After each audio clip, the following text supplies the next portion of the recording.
Hello, everybody. Happy Labor Day to those in the United States. This is Full Time.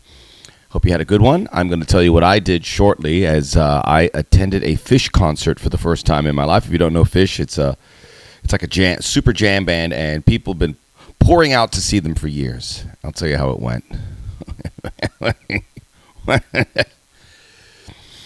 All kidding aside,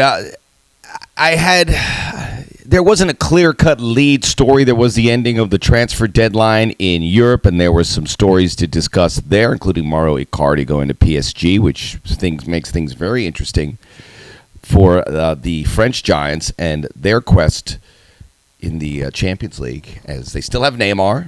It looks like they'll have Neymar, and they have Mbappe, and they have Icardi. I mean, you put that attack up against anything. You can put that attack against anyone. Icardi was the top scorer in Italy for 2 seasons. And that's where I'm going to start. So PSG, congratulations. Should be very interesting, but we'll check back with you in March, April of 2020. So I'm going to start in Italy. For better and for worse, 2 topics around that league that I wanted to discuss. I'll start with the good, and then I'll start with the not so good. But we begin with what appears to be a rejuvenated Serie A. Juventus are there, locked down with a ton of talent, and they'll be very tough to beat. But it's what's happening around them that's making things very interesting. Juventus beat Napoli. Napoli looks every part. They should have got a point there at Juventus, but in fact ended up losing 4-3. They obviously have some defensive issues. But Inter have been a real nice development. Not only by the fact they've started with 2 wins out of 2, but they have added to their roster, namely Romelu Lukaku, and we'll get back to him in a moment. The ex-Manchester United player is good. Alexis Sanchez has joined the team. They have some other. They do lose Mauro Icardi, but that was a real bad marriage. He's on loan at PSG. Inter wanted him out. So that's good. That was bad energy at this point, so you can't really rely on him or think that he was going to all of a sudden return to Inter and everything was going to be unicorns and bubblegum and rainbows. But Inter looked great. And the other surprise, Torino looked nice. I think there's going to be a lot to be said from Roma. It's going to be a fun race. It's going to be closer for Juventus. They're still going to win it. The teams in the Champions League for Italy should make an impact. The Napoli and Inter, Atalanta, we'll see. I think they'll probably eventually run out of steam at some point. By the way, I'm doing my fantasy football draft, so I'm seeing when I have to make a pick here in the not too distant future. But fantasy football drafts, man, they just last on and on. But I looked at what's happening in Italy, and obviously there's a good group, a good young players, good moves. Obviously with a guy by Lukaku, Irving Lozano going to Napoli. That looks like a hit of a move right from the jump. But they are doing what the English league did. And it's easier for the Italian Serie A to be successful at this because the best managers, based on where they're performing, the best managers are from Italy. England had a lot of those Italian managers. They're now back in Italy. But the English league became a lot better when they invested in top coaches like Mauricio Pochettino and Pep Guardiola and Jurgen Klopp. They've all done remarkably well. But now the Italian league is keeping theirs. Obviously at Juventus you have Maurizio Sarri. He has some health issues.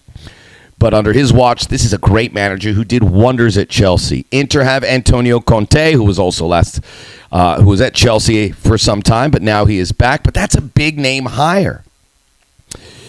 Napoli have Carlo Ancelotti, a huge name, maybe a little bit longer in the tooth, but that's a huge name, certainly. Simone Inzaghi is amongst the fraternity of coaches in Italy. Paulo Fonseca at Roma, one of the big-name young stars on the rise. They were able to bring him over to the Serie A. So it is those managers and the guys they already have that are there that makes the Serie A so compelling, and you know it's going to stick around. So I'm happy to see that. On the flip side, not happy to see what we saw on the weekend, and we're not surprised.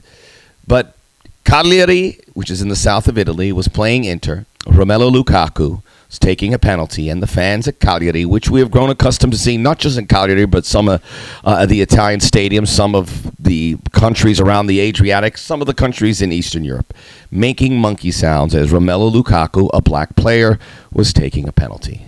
Your heart just sinks. And I was watching that game, and I was thinking, wow, the Serie A, this is going to be so exciting to see that. You see that, and you're like, It's 2019. Why is this going on? Why is this going on? Jadon Sancho at Dortmund was interviewed, and this is a teenager, and he was saying how disappointing it is to hear that, and I can only imagine. The racism is all too real there. But what do you do about it? I think at this point you punish the teams. You take away the fact for them to come to a home game, which really is going to affect the team more than the fans. But it's just appalling. I don't know what is going to be said. It just can't happen. There is such a proliferation of black and minority players in the Serie A, but they are so way behind in welcoming that. And I can only take my hat off to guys like Koulibaly at Napoli and Romelu Lukaku and some of the players that had to go through hell, Mario Balotelli, to play there and deal with that racial abuse. I just telling you what's disheartening. I don't know what the answer is, but I think you got to make drastic measures because it is just the worst thing you could possibly hear. All right, it was a big week for rivalries, including in England. The North London Derby. Not impressed. I did touch about this last week. Manchester City and Liverpool. I said that the gap was going to close on those two. The gap is not going to close. They are going to win this. They're going to pull away from the pack in the English Premier League so much higher. There's so many question marks with Manchester United. Chelsea are not ready for this season. You have two guys in Tottenham Hotspur and Arsenal that I thought were ready, and looking at it, they really are not.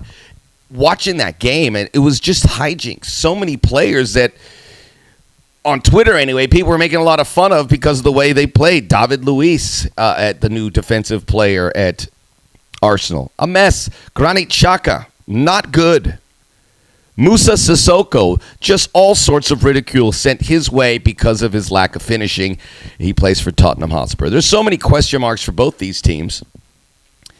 Makes you question if they will be a Champions League contender. The only reason I think they will is because those other teams in 3 through 6 all are very flawed. Someone's going to get better. Manchester United may have to be looking for a new manager soon the way they're going.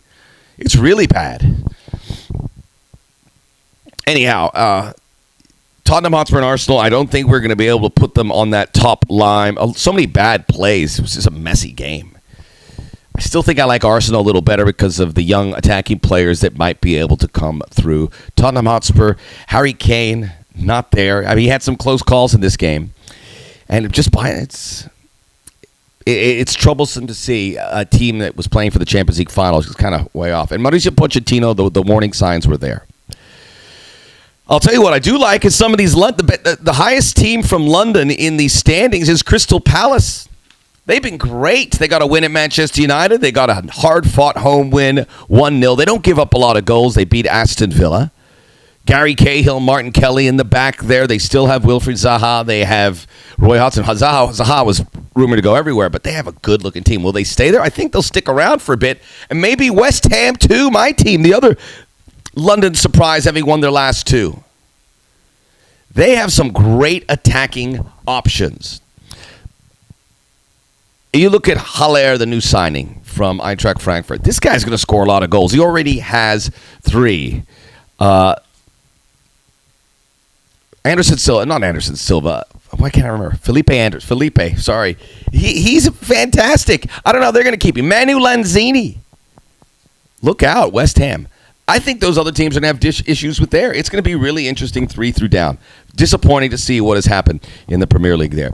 The big rivalries also, you had Rangers lose at home to Celtic this past weekend. Very early to get these rivalry games. Nacional Peñarol in Uruguay, the big rivalry there took place.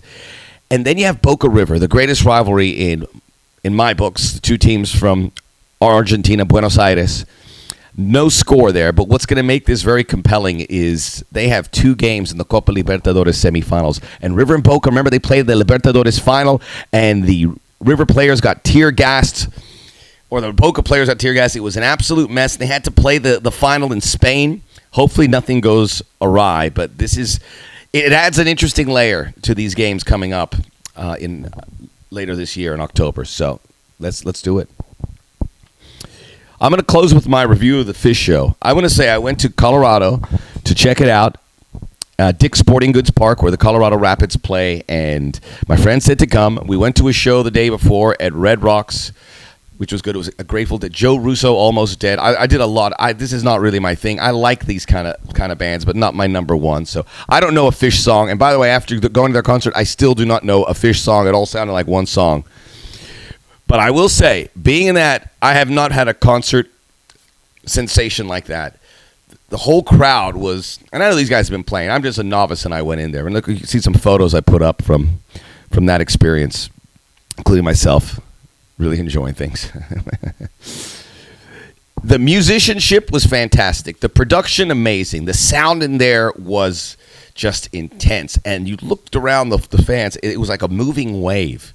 And they were having a ball. But what was even more impressive, when Phish is in town, it is such a bump to the economy. In this case, Denver, there were Phish fans all over the place walking out. You know how I knew?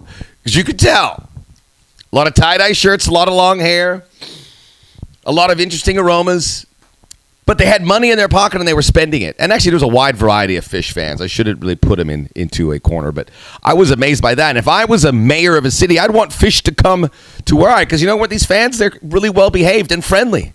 I thought it was really good.